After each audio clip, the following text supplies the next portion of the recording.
Welcome to Demystify Magic with Molly and Madison. I'm Molly, a former skeptic turned full-time energy healer and teacher. And I'm Madison, a born and raised witch running my family's crystal shop. And we're here to explore all things woo through the lens of both science and spirituality so that you can find the moments of magic in your everyday life and create an intentional spiritual practice. So if that's what you're into, find a cozy spot, take a deep breath, and let's demystify some magic. Howdy doody, friends. A howdy and a doody, friends. Yeah. Yep. What she said. You know what? We'd been feeling like we were too on the ball recently. You know, Yep. We were so on topic famously with our Element series. And then last week we hit you with that incredible conversation with Gina. Mm-hmm. So this week we're going off the rails and we're doing a Q&A. But you can't blame us because they're your questions. A Q&A. Yes, most of these questions come from our Patreon, which is where we will give first dibs for the Q&A episodes going forward. So if you're not on the Patreon, if you haven't become a demisty, as has been self-named demisties, you should join us over there. If you're listening to this when it comes out, we're going to do a group Sweat into the Oldies 3 to Richard Simmons' notorious 1991 dancer size tape. We're going to do that in May.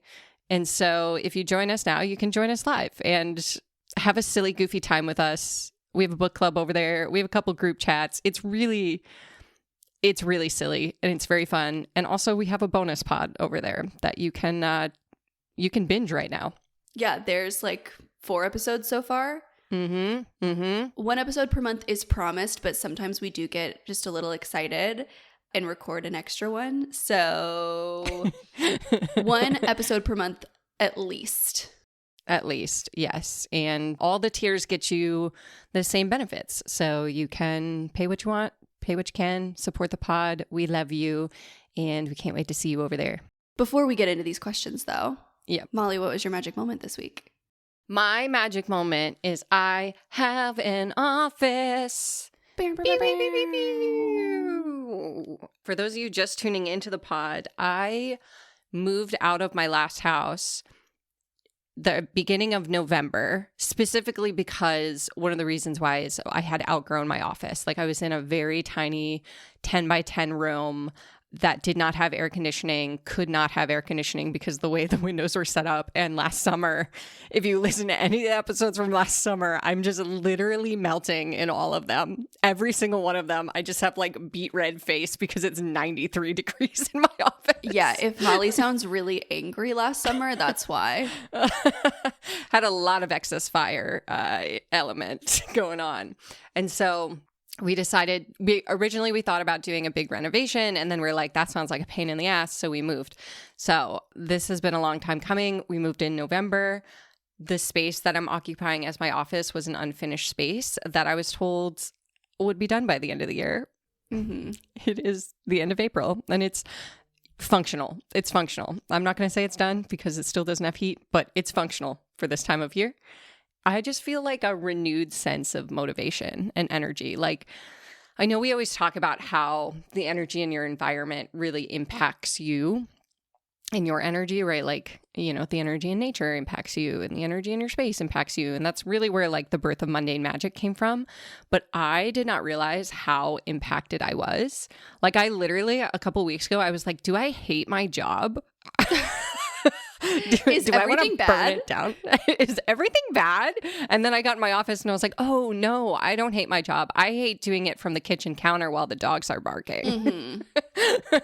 And so I've just had a lot of fun creating like my little spiritual space and, you know, decorating it. And I have like my favorite books out right now. And I just, everywhere I look in this space, it sparks joy. And it's brought like a total gust of fresh energy into my life. And I'm just so excited about it. It's been so fun to watch. Like, obviously not for the last, I would say for 2 weeks out of the last 6 months. It's been really fun to watch. But like finally seeing you get access to it, I'm like, I feel like it's my office almost. That's how invested I've been. Yeah, I've never had a space that I specifically could create based on what I need to use it for. Mm-hmm. And so it was very cool. Last week, Drew and Joe came over to film for my YouTube. And I was like, I have a corner for that now. And it was like specifically designed for this. And the space was specifically designed for like the acoustics, like it's soundproofed. And we were all, and literally we were able to get so much done so much faster, because we were like not dealing with the dogs like tapping around, and because we were able to get the lighting right, and it was just so good. So yay. I can't wait for the expansion on the other side of this change. This sparks joy. Yeah. What was your magic moment? My magic moment is that if you've ever been on the Spellcrafter website and gone to look at our events page, you might have seen that we used to have an event called Witches with Religious Trauma. And this was an event that Linda felt really strongly. She felt called that she wanted to start a support group, because I don't know if I've talked about it on here, but Linda used to be a Jehovah's Witness. Oh. Like early in her life, she was raised Jehovah's Witness, and obviously left and was, a practicing witch for most of her life. But she started this support group for people who were deconstructing or people who had left religious cults. Mm-hmm. And when she was dying, in like one of the first conversations that we had when she was in the hospital was like, please keep this going. Please keep doing this. And she asked if I would ask our good friend Eileen to do it for her. And we had our first one the other day, last Wednesday. And I have like a strong feeling that that's not a space for me. I don't want to like intrude on that space. And so I never went when Linda did it, and I didn't go because I don't have that experience. That's like not my lived experience. And so it feels weird for me to intrude on that. But Anthony went because he must have talked about it on here, but Anthony used to be Mormon. Yes, I do remember talking about that. And so he went and watched and told me about it, and she told me about it. And like I've talked to people who went, and it was really, really beautiful and healing. And they talked about grief, and it just made me, even though I wasn't there, it filled me up so much to know. Well, first of all, just like it's a magic moment to me that Eileen would even do that for us. Eileen, who listens to this podcast, hi, I love you. You are my magic moment every time you're in the store. But just that she would do that is one thing. And then to watch it happen and to know that like Linda gets to live through that. I don't know. It was really lovely. And I've just been thinking about it since it happened. And I feel very, very grateful. And if you're local to the Tampa Bay area and that sounds like something that is of interest to you, come on down. We would love to have you. It's after the store closes. So it's like a totally safe space. It's a free event, obviously. And it's just meant to be like a place that you can meet with people with a similar lived experience and kind of start to heal from it. I love that. Love that. All right. First question. This was overwhelmingly the most popular question, both on Patreon and in our Instagram stories. It seems like we might all be having a similar shared experience right now. But our first question is, what do you do when you start to feel a little less witchy or like you're out of touch with your spirituality? I feel like this is really poignant for me because it's not that I felt like totally out of touch with my spirituality, because obviously like it's imbued into a lot of what I do every day, but I felt really disconnected from my personal practice recently. And what really helped me is literally carving out a physical space. I know I just said this in my magic moment. It doesn't have to be as big as an office, but like I have a corner of my office that has an end table that's literally like, 2 feet across. And on it is a couple of crystals, a card stand with my card of the day, my deck that I've been working with, and like a little chime that I can cleanse my crystals with, and my iPad or like a journal.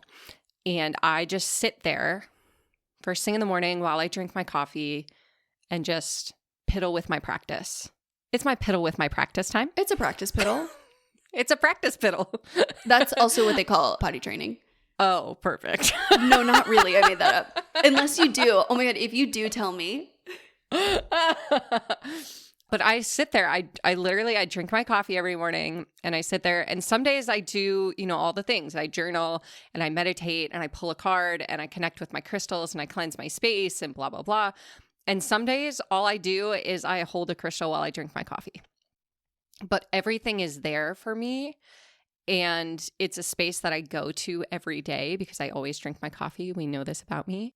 And that has helped me so much. So I think for me, when I feel out of touch, I have to create that environment where it's easier to do my practice than it is to not do it.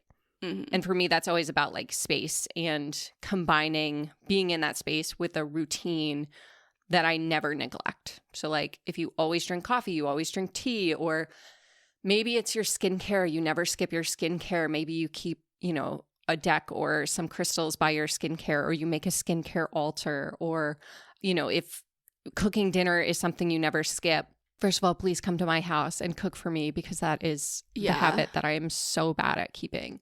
But maybe you keep like a kitchen altar, and maybe you connect with your practice while you add ingredients and add intention to your food or whatever. Like, I think combining that like environment and your routine that you're already doing is like the pathway to feeling more in touch with your spirituality. Yeah, I love that advice. I'm also going to offer, because for me, I can start to get really hard on myself when I don't keep up with those spiritual practices, is that before you do all of those things, I like check in with yourself and ask, is it a bad thing that I'm out of touch with my spirituality right now? Or is this just like the regular ebb and flow of life?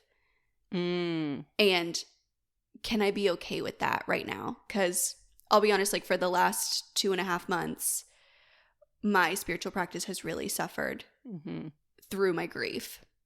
And I've been talking about it a lot with Anthony, this like almost imposter syndrome that I've been feeling. Because I don't know if this happens to you when you fall out of your personal practice, but then there's like this level of, oh, I'm showing up to work every day and I'm helping other people. Yes.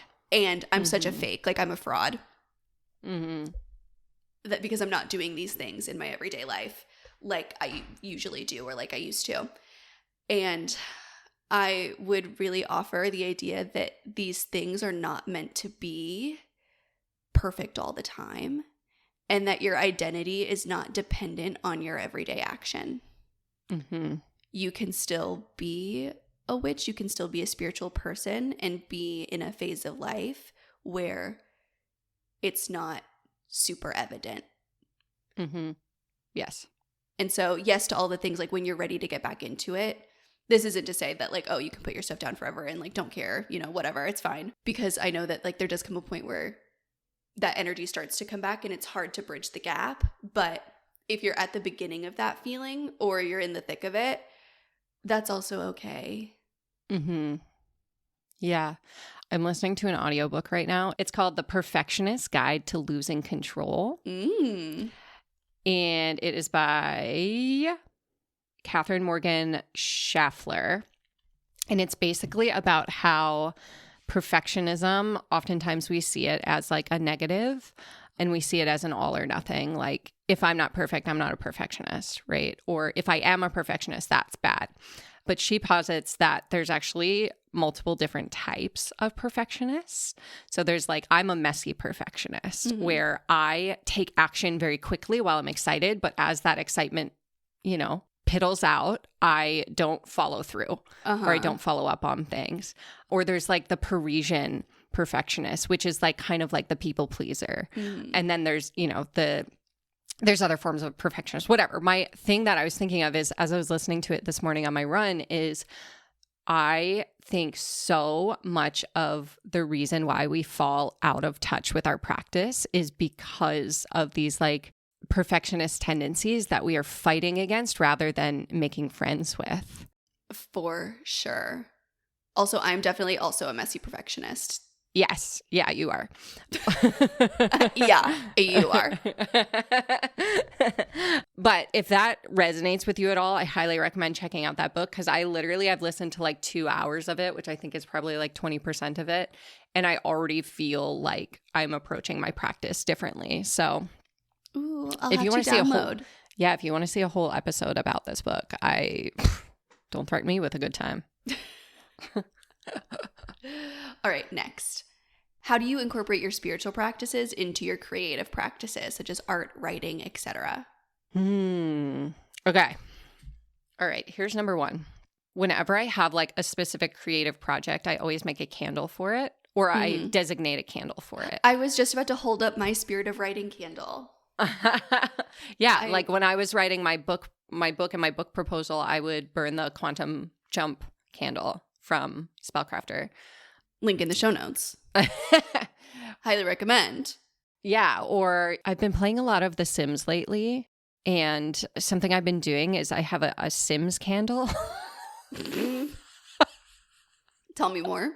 Where it's like, because the reason I play The Sims is, to kind of like be creative with life and whatever. Yeah. I'm trying to step outside my Sims comfort zone and actually like build things because I'm not a builder or a designer. I'm always just like a person a living person, a life simulator. How I play The Sims is I spend 5 to 7 hours building one woman sim. Yeah. I put her in the world and then I play her for maybe 20 minutes. And then I spend another 5 to 7 hours on another woman. No, can't relate. If there has to be a man, maybe 2 minutes. Yeah. I press the randomizer button until I'm halfway am okay with it. Yeah. No. I just love to build a little person, and then I get really invested in their storyline and tell the story in my head. And then again, messy perfectionist, I abandon it when I actually have to do something. No, see me, I spend like 10 minutes building a woman. Mm-hmm. Always. There are no men in the Sims world for me. No. They're all women and they're all lesbians. And they're all lesbians.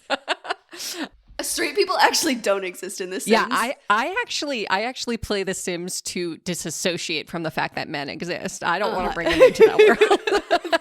No, you don't understand. This is my safe place. To the 10 men who listen to this podcast, I will make you in The Sims and you alone. Yeah, you're the only men who are allowed. But no, I spend 10 minutes making a person. And then I spend 5 minutes picking a house. And then I spend 2 hours playing the game, frustrated that the house doesn't fit my needs. Yeah. Oh, always. And then I move them to a new house and then I abandon them because it no longer feels familiar. Yes. Oh my God. And I spend the whole time that I'm making the sim being like, I'm going to do it right this time. Like, I'm not going to cheat. I'm not going to cheat. I'm not going to cheat the money. I'm not going to cheat their needs. Yep. Like, I'm going to take care of them. And then I get in and I'm annoyed that they're always hungry and that they're always tired. And I cheat the needs. And then I mother load 10 times and then I buy them the nicest house. And then I'm like, oh, this house is too big. They have to walk too long to the kitchen. I hate it here. Yeah. Or I play like the most generic, like they go to work, they come home, they build their skill for work, they go to sleep, they fill up needs, they go to work, they come home. They have no friends. They have no friends. They never go anywhere. I do not do anything fun or creative or out of the norm. Like they are the social norms. They do exactly like they are a capitalist slave.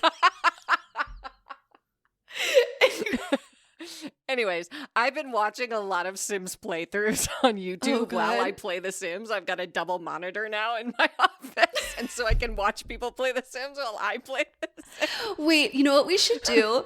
We should play The Sims together. Wait. There's a crystal kit in The Sims now, and I literally just told Drew, I was watching a 56-minute playthrough of this crystal kit, and the girl was like, I wonder why Jet is the one that summons the Grim Reaper. And I was screaming at my screen. I was like, it was a funereal stone. They did their research. I know. And so I told Drew, I was like, we need to make a YouTube video of me playing the Crystal Sims pack and then explaining why each of these crystals does what it does in the game. We should play The Sims together. We should. For Patreon. Anyways, back to the question. Yeah, sorry. If you like these tangents, you'll love the Patreon. But I made a candle that I burn while I play The Sims, while I watch someone else play The Sims, while I play The Sims on my other monitor. I need to know what the intention is for that candle. I'm trying to tell you. Sorry. The intention is to basically like, no, you haven't seen the Seinfeld episode because you've never seen Seinfeld, but there's a Seinfeld episode where George basically does the opposite of whatever normal George would do. I'll take your word for it. So that's like his intention is he goes through life and he's like, okay, if George would do this, I'm going to do the opposite. Stressful. That is the intention of the candle. Is that like actually, sorry. Not to send us on another tangent, but that makes my tummy tighten. Okay, it's just The Sims. No, not The Sims. I'm thinking about doing that in life. Thinking about George doing that. Oh, yeah, it doesn't go well for him. It never does. I'm thinking about, like, what do I do in a day? Like, what does normal Madison do? And, like, what would I have to do instead? And I don't like that. So don't do that. But in The Sims, that is the intention of the candle. Mm-hmm. Yeah. Is to not go to work, build your skill, go to sleep, go to work. Not be a capitalistic slave in The Sims. And because how you do anything's how you do everything. By breaking the capitalistic mold in The Sims, I am breaking the capitalistic mold in the rest of my life. Anyways, all that's to say, the way I incorporate witchcraft into my creative practice is through candle magic. Oh, God. And then the other thing that I do is when I'm doing something creative, I always have Reiki flowing. So just letting it continue to flow. I usually do a little Reiki session for myself. And then I just let that energy continue flowing through my hands while I make art or write or whatever. Yeah, for me, spell candles is the main thing, especially because making spell candles is the most creative and fun part of my job. Yep. And so whenever I'm like making new blends or working through candle stuff, now I always burn the Quantum Jump candle from Spellcrafter. I'm actually working on a new project right now, and I've been very intentional in about what I do before that. So it's like, what oils am I putting on? What am I burning? Am I like cleansing the space? I think like treating your creative work as its own kind of spell work is a really great way to kind of fuse those two practices. You know, you cleanse the space that you're going to create in. You set an intention. You burn a spell candle. You use a spelled oil. You set up your crystals that you want to use. You make a crystal grid, whatever it is. But like, what are the things that really draw you to your practice and apply those things to your creative endeavors? Yeah, if you do any kind of visual creation and you're familiar with a mood board is a vision board for your creative project. For sure. So infuse that shit with sigils, color magic, sacred geometry even. Go bonkers with it. Yeah, go bonkers. Go bonkers. All right. I feel like that was... I can't stop thinking about how we play The Sims the same way. That's so funny. I really think... I think that's a great idea. Should we have a Twitch channel? Are we able to play The Sims at the same time? I don't know. Somebody tell us. Oh, we were going to keep that in? Yeah, oh yeah. Oh, okay. I want somebody to tell us. How else are we going to figure it out? Jujul? Google? Jujul it. I don't like that. Sorry. Okay, question number 3. If a spell fails, catches on fire, doesn't work the way you intended, nothing changes, etc., what does that mean? Did I not manifest hard enough? Does spirit say that it's not meant for me right now? How do you interpret that? I think for me, it's a very case-by-case basis. I really do believe that nothing can keep you from things that are meant for you. And the equal opposite is true, that like nothing you do can bring you something that is not meant for you. Yeah. And so sometimes I think I know in my gut when I'm trying to make something happen that is not supposed to happen. And so when things don't work the way I want them to, I kind of do like a check-in with myself of, do I want this? Honestly, sometimes it's like, do I want this for vanity reasons? Like, do I just think this would be cool or will make me feel good? Or am I really in pursuit of my highest good or others' highest good? For me, that's like the most often reason. But also, I think that when we are too quick to say that something didn't work. Yes. There are workings that I could say probably that I've done years ago that I think that I'm like just now starting to see the fruits of. So I would like truly, I would put like I don't know that I would ever really say that something completely did not work. Yeah. I think not to harken back to my office, Not to make this episode all about The Office, where I play Sims. But this is like such a great example of that. Like I did so many workings around this renovation I wanted to do, abundance for the renovation, like manifesting renovation. And then all of a sudden it came down to, okay, we can start this renovation, but let's just look and see what else is out there, and found something that was much better. Yeah. Much more suited. And now that I've lived through 6 months of literally just like renovating one room, the idea of renovating half of my house, I'm like, oh, thank God. Yeah. Like that is not what I manifested, because I genuinely don't think I could live through that. Yeah. I'm like almost at a point now where I don't really do workings or spell work with like with a specific outcome. Yeah. Do you know what I mean? I mean, sometimes I do. It very much depends. Like I feel like I do sometimes for a specific outcome, but I'm never attached to the outcome. Like when I was at sponsor games, I was like, oh yeah, I'm doing all these workings for winning and confidence and whatever. But like if any of my friends won, I'm also happy for them. Right? Yeah. Genuinely. So it's like kind of like no pressure manifestation for specific things is what I go for. And trusting that if I don't get that specific thing, it's because something else is coming or better. Yeah. I am almost always working with, like, I want to align with my highest and best good. I want to quicken how I get there.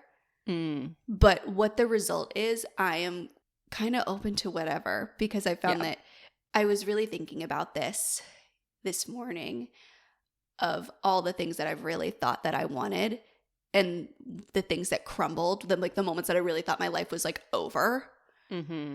And all of those moments that I can kind of look back and say, oh God, like the renovation, like thank God I did not get what I wanted. Thank God I did not get what I was manifesting. And I try, this is a work in progress, but I really try to look at moments like that, moments where I think something's not working, with that perspective of I have no idea how grateful I'm going to be that I didn't get this thing one day. Yeah. I also think when spells fail, oftentimes for me, this might just be a me thing, but especially when they fail in a way that is like, oh my God, how could that happen? Like when my money bowl caught on fire. Never forget. Never forget. Or when someone reminded me of this, the other spell that went wrong that I shared on the pod is I left a simmer pot on the stove too long, and it burned down so bad that I thought my neighbors were burning something. And then when I opened all the windows, my house was swarmed with bees. Those moments. A perfect moment. That actually goes down in history. I wish we could find those voice notes. Sorry. I know. But when things like that happen, I always take it as spirit telling me that I need to lighten up. Like I'm taking myself or my practice too seriously. Yeah. I'm holding on to this too hard, and I'm not enjoying all the things that life has to offer here and now. And so I just let that be a moment where I laugh at it, where I'm just like, oh my God, you're so funny. You're so right. I have been way too serious. I should lighten up. I should go play The Sims. That's a great idea, Spirit. Thank you so much for telling me. Sometimes the universe just has to send you a swarm of bees to tell you to chill out, you know? Hey, you know, nothing chiller than a swarm of bees. Okay, next question. What's your favorite deck right now and why? And what's your favorite card and why? We've talked about it on the podcast before. My favorite card is Death. It's our card of the year for this year. You should go back and listen to our New Year's eps, where I talk a little bit more about what that maybe means for us. But I love Death because it's so deeply misunderstood. And I have this sticker on my laptop that I love so much that I'm going to, of course, butcher what it says because it's not right in front of me. It says, "You know me as Death, but my true name is Change." Oh, I could actually cry right now thinking about it. I've had it on my laptop for like 2 years. And that really is how I feel about the Death card. And it's so tied to like what we were just talking about I actually get so emotional when I'm talking about the tarot. It's wild. I have tears in my eyes. Tarot is so beautiful. It's such a beautiful tool. Oh, but it has so much to do with what we were talking about of like this shedding and letting go of these things that we thought we wanted. Death is rebirth. You can't untie those concepts from one another. They are interchangeable. They are the same. Famously, Katya, drag queen, says death is like graduation. If I had $1 for every time I said that on this podcast. Katya, if you want to come on this podcast. Anyways, death to me just so fully encapsulates what it is to live. And it's such a beautiful card, and it's such a beautiful reminder. And my favorite deck is the Ethereal Visions Tarot, the Luna edition. Is that the blue one? It's purple. That's the one I have. Wait, show me. No. Different deck. Different favorite deck. Am I wrong? That's called Prisma Visions, not Ethereal Visions. But that is another one of my favorites. She's upset. She's looking at me with fear and hatred. What are you doing? Are you Googling? No. What are you doing? No, oh, I'm just you're pouting. just being silent. You're just being silent on our audio medium podcast. The deck is by Matt Oren. We have it at the shop. Anthony and I both use it and love it. I fully it's a deck that he's used for years that I kind of stole from him and got my own. I'm a little copycat. Can't help myself. But it's so beautiful. The edges are like holographic. It's so fun. And it's based on Rider-Waite imagery. So it's like also a really good deck for beginners because it has kind of that same imagery that I find really easy to learn. My favorite card is the Fool card. Another good one. I also feel like you and I, people keep saying we're Cosmo and Wanda because of our hair. Mm-hmm. I keep saying we're Alpha and Glinda. I really think like the Death card and the Fool card like really solidifies that. Oh, that is such a perfect comparison. Death is Alphaba and Glinda is the Fool. Like, and that's not even insulting. I feel like people also, the Fool isn't okay, hold on. I'm going to let you talk. I'm going to talk. I'm gonna let you talk. This is why you should come to the class that Anthony and I are doing on the tarot. I am coming. I meant those listening. The royal you. Yes. You, everyone.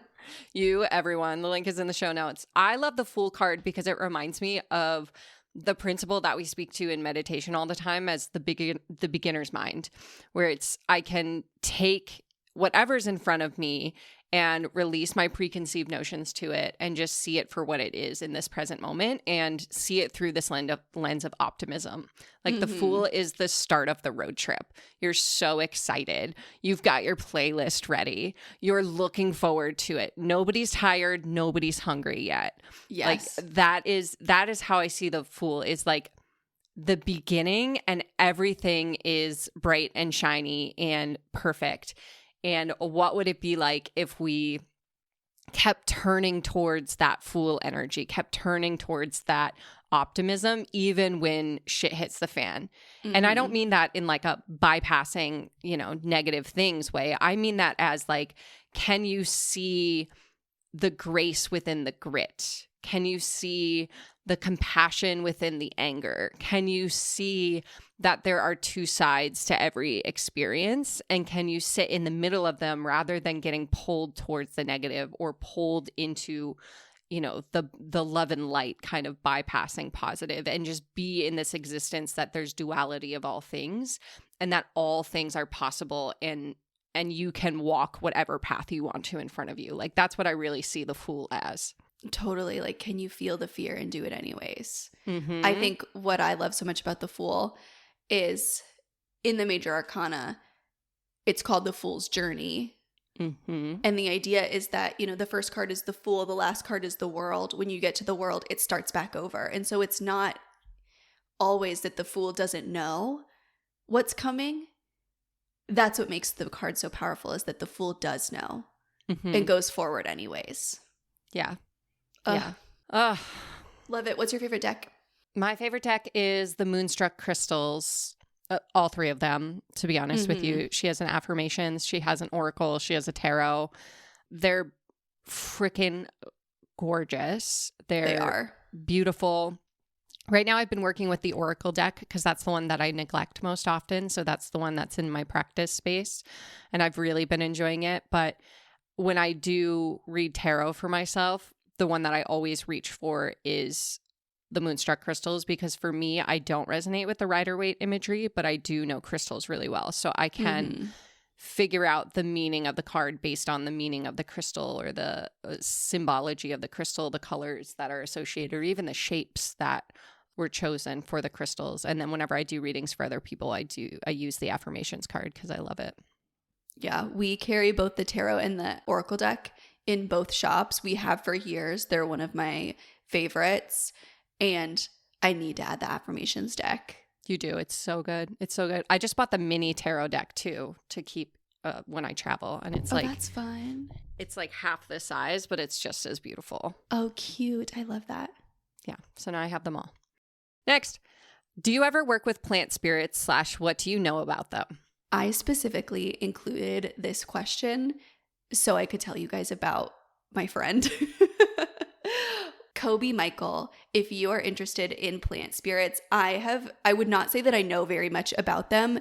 Everything I know has been absorbed through him. He is another St. Pete local. He has 2 books out, the Poison Path Herbal and the Poison Path Apothecary, I want to say, is the name of his second book, but I'm going to double check myself before I wreck myself. Double check yourself before you wreck yourself. No, sorry. His second book is called The Poison Path Grimoire. So the Poison Path Herbal and the Poison Path Grimoire are his 2 books.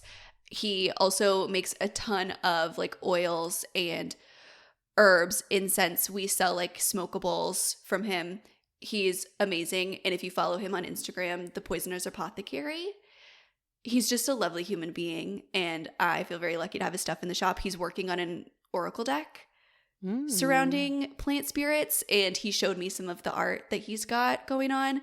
It's just going to be really cool. And so you always come with the resources. And so when I saw somebody who was looking for plant spirits, I was like, ooh, I have a resource. Yeah. And then as you were talking, I was going to direct folks to friend of the pod, Chelsea, because she works with plant spirits and specifically through the lens of herbalism, but also astrology. So we'll leave all those resources down in the show notes. But Chelsea is consciousseedapotheca.com.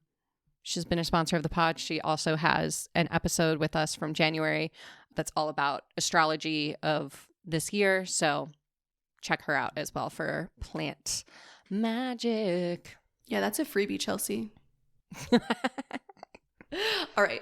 When doing spells for the first time, how do you get over the nerves that you're going to mess it up? So this might be the messy perfectionist in me, because I don't often have the nerves that I'm going to mess it up. I just have the inherent trust that I can't mess it up. Yeah, I think this is like going to be the most annoying answer, so I'm sorry in advance. The only way to not feel nervous is to have a backlog of times that you did it and it was okay. Yeah. And so you have to kind of pull off the Band-Aid. I think also recognizing that like nothing bad is going to happen if you quote unquote don't do it perfectly. Yeah, there isn't really a messing it up. Yeah, there's no, I know I want to do like a whole episode on this, but you know, a lot of times I get comments about like the 3-fold rule, where what you do comes back to you 3 folds. And so if you do it wrong, then it comes back to you 3 times as wrong. Yeah. And that fear mongering it's not real. It's not a rule. It's not a rule that you have to live by. It's not a rule of the universe. It's not a rule of witchcraft. It's not a thing that you have to worry about. Like, worst case scenario, you do a spell and it doesn't work, and then you go back and listen to our answer when we said, what do you do when a spell fails or it doesn't work? Yeah. And like we said, sometimes it's directing you to something different and better. Sometimes it needs more time. Sometimes sometimes I find that the magic is in the working itself, not in the outcome. For sure. Like it's kind of like how they say, if you can't make a decision, flip a coin. It's not because the coin's going to tell you, but because you know what you want when the coin's in the air. Yes, totally. And I see so much of like my practice and spells as helping bring more and more clarity to what I actually want. Totally. And that clarity is magic in and of itself. Yeah. And I will just say, even if you do believe in the threefold law, which I have like complicated feelings with it, but I don't think it's not something that I personally live by, but I also don't think it's like inherently bad or wrong. That does not apply to like making mistakes. Mm-hmm. Actually, the threefold law was like one of the only things that Linda and I disagreed on. She was like a firm believer in the threefold law. And so she would always like, she would not, I don't want to say she wouldn't let me because like I'm an adult, but she would strongly discourage me from negative workings from that perspective of like, it's going to come back to you 3 times. That's what that is meant for. It's like a kind of moral code. It is not there. And if anybody's using it to say, if you fuck up, it's going to come back 3 times as fucked up, that's someone who wants your anxiety for like clicks and views and attention. Yeah. The threefold law is a moral code. I think where I see it often used is in manifestation. Mm-hmm. So it's like if you manifest abundance, the threefold law means it has to bring balance to the universe. So your favorite cousin's going to die and you're going to inherit that money. Like that's literally almost verbatim how I've seen it. And that's just not true. It's just not a thing. I think my thing is my moral code is like consent rules. And so the threefold law, it's like, it just doesn't really make sense or align. And so I don't subscribe to it. I've unsubscribed from it. And as long as what I'm doing is consensual and not harming people, cool. All right. Can you explain imbuing more? You guys mentioned that you can imbue an intention onto a phrase or even emojis. Can you explain how to do that? What is the definition of imbue? I don't know. I feel like this is one of those words, like the word. Have we been using it wrong? No. I was like, you put, like you fold it in. You fold it in. How do you fold it in? How do you fold it in? You fold it in. Imbue, inspire or permeate with a feeling or quality. Ooh, I like the word permeate. Mm-hmm. For me, I imbue with meditation and focus. Mm-hmm. And like, it's almost the gift of attention. Ooh. So specifically with an emoji, I'll sit with that symbol front of mind. Like on my personal Instagram, I use the evil eye emoji next to my name. And when I did that, I sat with that image in my mind and meditated on it and spoke or thought the idea that like this is to protect me. Mm-hmm. Your job here is to protect me. Only the right and correct people will be here because of this. Yeah, that's interesting because it sounds like yours, like you spend more like dedicated time to it. For me, I'm the opposite. I imbue by dedicating a little bit of time many times over. Oh, that's interesting. I have an amplification emoji that I use that I basically amplify my message to those who are aligned with it and meant to see it and meant to be, part of the community. And so every time I use it, I hold that intention and I maybe speak that intention or I imagine what it would be like, but it's a quick thing. I put the emoji and I'm like, and then I continue on rather than sitting with it for a long time. Oh, that's interesting. Yeah. So either work. Because even how I like imbue objects is very time-based where I'll like put it on my altar. Or like sometimes I'll set things in, like I'll make a little bowl. So like I do this often with jewelry, right? Yeah. I imbue my jewelry with intention. I enchant it, I guess you could say. Mm-hmm. I'll make a little bowl of either like rice or salt or like whatever herb base, stick some crystals or like other things, maybe even write out a petition and like fold it up and put it in there and I'll let the jewelry sit for a few days. Yeah. Until I feel like it's like done cooking. Yeah. Sometimes I do that. Sometimes I put the jewelry on and I go, this is what you're helping me with today. Thank you so much. Thank you so much. A quick little bless and release. I like that. I think that's I love hearing. It's fun when we can still find new ways that we're so different. I know. Glinda and Alphaba. Next, what are your thoughts on working with the Greek pantheon if you're not Greek? This is something I do. So, net positive thoughts. I think that this is like a very nuanced conversation. So there are obviously thousands of deities in the world. Many of them are a part of closed religions and closed practices. The Greek pantheon is not. I think that if you feel called to learn more about different deities, that's great. And there's nothing wrong with it. I think that a good gateway into that is the goddess Hecate. She's the protector of witches. And so you're not Greek, but you still fall under her umbrella. But Anthony works really closely with Hecate. I've like kind of dabbled through that. And I work more with like Celtic Norse gods and goddesses because that's who I like culturally. That's like my background. That's my family's Irish. Mm-hmm. But it's an open practice. We all read Percy Jackson. I feel like it's a natural. You didn't. Oh my God, this is What is Percy Jackson? The Lightning Thief? No. Wait. No. Oh my God, this is where our generational divide really shows. Okay. We read the Odyssey. Snooze fest, by the way. This is not a snooze fest. Okay.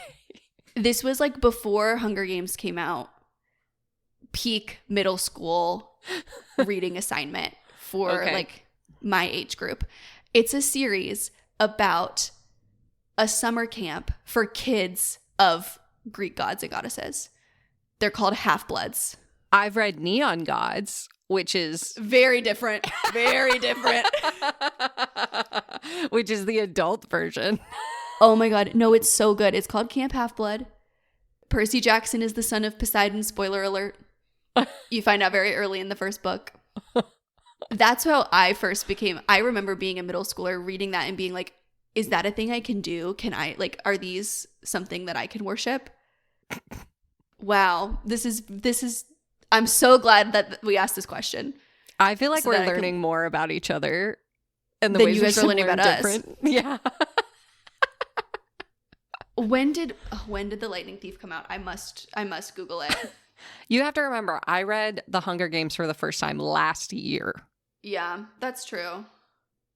Well, I know next on your TBR. It's so good. It came out in 2005. Okay. So I'm feeling more justified in that you should know about it. I'm feeling less bonkers. How old were you in 2005? 8. Mm-hmm. Mm-hmm. How old were you? 13. So you were in middle school. Your teachers did you a disservice. Barely in middle school in 2005. I'm just saying that your teachers did you a disservice because it was a phenomenon. I read in Holes. My middle school English class. Did you read Holes? I watched the movie. Did you read Holes? I read Holes. Think so. I was so hyper focused on Holes in middle school. I read it every week. Every week. I read it like 16 times. What? I did this thing when I was in middle school. It's about digging holes. That if I liked a book, I assumed no book would ever live up to it. And so I just kept reading that same book. So I only read like 4 books in middle school, but I read them to death. We really are learning a lot about one another. Anyways. Long story short, if you're interested in learning about any deity that's not a part of a closed practice or a closed religion, is a closed religion a thing? We're going to say closed religion. Yeah, we know what you mean. Yeah. Feel free to do the deep dive, learn about it. I think that the issue comes, not even issue, but it gets weird when you're diving in without really knowing anything about the deities and you're just interested in them because they're Greek or because they're Norse. That's when I feel like it's like less beneficial. Yeah. Do the deep dive, read Neon Gods, and then read Neon Gods, read The Lightning Thief, and then dive in. Yeah, then make your choice. Okay, this is my favorite question that we got. What's the definition of a spirit guide? Is it just a ghost who's nice? Perfect question. No notes. No notes. Yeah, I mean, it could be. Kind of like yes and no. It doesn't have to be a ghost. No, a spirit guide is an entity, I guess I'll say, in spirit, the idea is that everybody has what's called like a spirit team. And it's a group of beings. Some of them can be people who have passed. Some of them are like maybe people that you knew in a past life, energies, whatever, that are assembled to help guide you through this iteration of the human experience. They're like camp counselors. That's a great analogy. Yeah, they're camp counselors. They could be, literal beings. They could be, I would argue they may be those deities that you feel really strongly connected to. Or maybe there's an animal, a plant, an herb that you feel strongly connected to. Their spirit can be on your team. Or it could be like an entity in general, just like spirit. They don't have to have physical forms or names. Yeah. And we have a whole episode where we dive into spirit guides and how to connect with them. So highly recommend checking that one out. We'll leave it in the show notes for you. We've got links on links and links for you in the show notes. Links on links on links. All right. Last question. How did you know you were ready to start reading professionally? I think sometimes it's a matter of just like ripping the Band-Aid off, to be honest with you. When I started doing readings, I don't know if I had a moment where I was like, okay, I'm ready. Like there's definitely like some nerves around it where I was like, oh, what if I suck at this? But the answer was like, okay, if I do suck at this, I just refund people and then everything's fine. Yeah. And there's like this peace that comes with knowing that that is an option.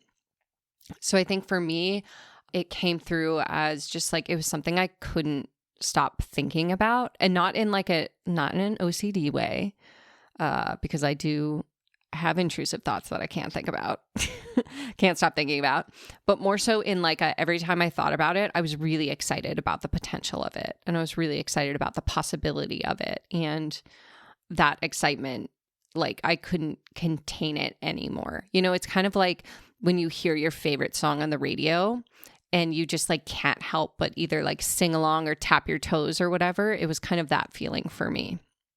Yeah. I think for me, it was, well, first of all, I got kind of bullied into reading professionally by Anthony, mostly. I like read professionally very briefly, like on and off over the years, but like never really in a consistent way. And so now the way that I do things, like Anthony kind of forced it. But when I felt ready to ask people for money was when the readings that I did for people that were for free were poignant and helpful for them. And something that I did the first time I ever read for other people, it was for charity. Aw. And that. I think that that's a really great way to I love that. To start doing readings, to detach from the money aspect, but also be excited about it for other reasons. Yeah, if that makes sense. Yeah. Because it removes the pressure of the outcome, because no matter what, like that person feels like they've done a good deed. Yeah. Because they have. Oh, I like that. You get the experience, and an organization that you care about gets a charitable donation. Yeah, I remember I was like maybe 19, and I was involved with a nonprofit organization called Dance Marathon. If you go to a school that has that, Godspeed to you. And I did 1-card pulls for $5 donations, and I read straight out of the book. I said, here's your 1 card, here's what it says, and then I maybe like intuited a little bit, but it got me really comfortable with saying what the cards mean, explaining them to other people, and I was able to develop a deeper relationship with the cards. Wait, I love this. I want to do this. It's so fun. I am thinking about doing it again for the American Cancer Society. Oh, I love that. I'm in. Cool, let's do it. Yay. All right, coming to a Divas by Magic near you. We'll keep you updated. This is the messy perfectionist. This is the messy perfectionist where we're like, we're going to do it right now. We're like, don't threaten me with a good time. By the time this episode's out, we'll have a link ready. Did we do it? We did it. Wow, that was so fun. So fun. Let us know if you have any other cues. Leave them. We have a little form at the bottom of the show notes that if you have any episode recommendations or if you have any other questions, slide into there. You can also slide into our Instagram DMs, Demystify Magic. You can join our Patreon at demystifymagic.com or check out our merch. And I also just want to let you know that next week is going to be our 2-year anniversary episode. What are we going to do? I have some ideas up my sleeve. All right. Well, you'll have to wait and see. Okay. Until next time. Bye. Thanks for listening to Demystify Magic with Molly and Madison. If you want to learn more about us, you can find all our links in the show notes. We'd love to know what you think of today's episode, so drop us a review or give us a shout out on social media. And don't forget to let us know your magical moment of the week. Okay, love you. Bye.